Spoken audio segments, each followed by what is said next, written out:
with the crescent. Then they tie me and they attack me while I'm tying. Then I don't know how many people, maybe 10, maybe 20. I don't remember. I'm hearing from everywhere. I was hearing hit by sticks, by legs. I don't know what they. Then they told me, get up or we'll kill you. Nurses were also beaten. I went there as volunteer there. What's this? What is this? This is the democracy? This is democracy? I don't know. This is Bahrain? I don't know. In the hospital mortuary, the bodies of the dead. One man is missing part of his skull. Doctors say he was beaten to death. 2 others died after being peppered with shotgun bullets. Ahmed Botaki comes to pay his respects to his younger brother, Mahmoud, dead at just 22. They mourn, many are angry. But all say something has changed here. These deaths will never be forgiven. Al Jazeera, Bahrain. Well, we can speak to our correspondent now in Manama. We're still not naming him, of course, for security reasons. Pretty shocking images that we saw there. Tell us a little bit more about what you witnessed today and what the situation is like now in Bahrain.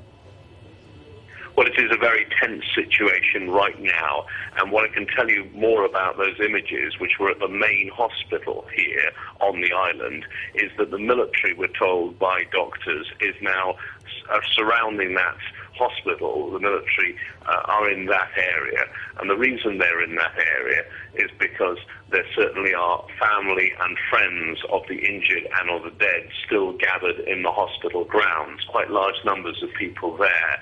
They had been hoping that they would be able to bury their dead. They'd been waiting all day to bury their dead. They've been unable to because so many of the roads had been closed, so many areas sealed off, that it looks like they will spend the night in the hospital grounds, and those funerals will now take place on Friday.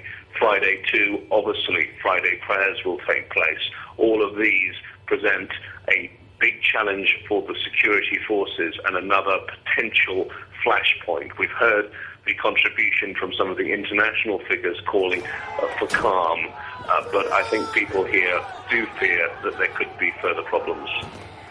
And also, we do know that dozens of people have been reported missing. Any more news on those? Any ideas of what might have happened to them?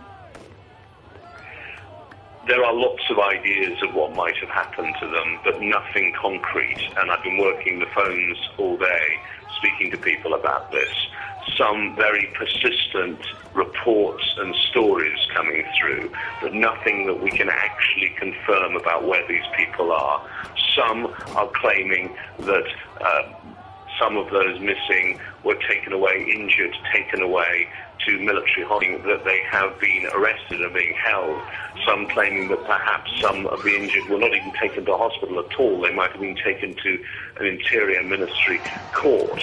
And there is a very persistent report that there are additional dead who were put into a refrigerated truck. Now, I cannot confirm that, and it's not clear whether that is true or not, but I can certainly tell you that a lot of people are repeating that story around Bahrain. It's becoming a very, very persistent story, which will, I think, affect the public mood.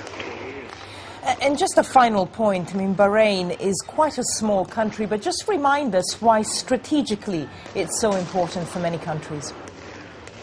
Well, yes. Why was Hillary Clinton speaking out about Bahrain? It is strategically highly important.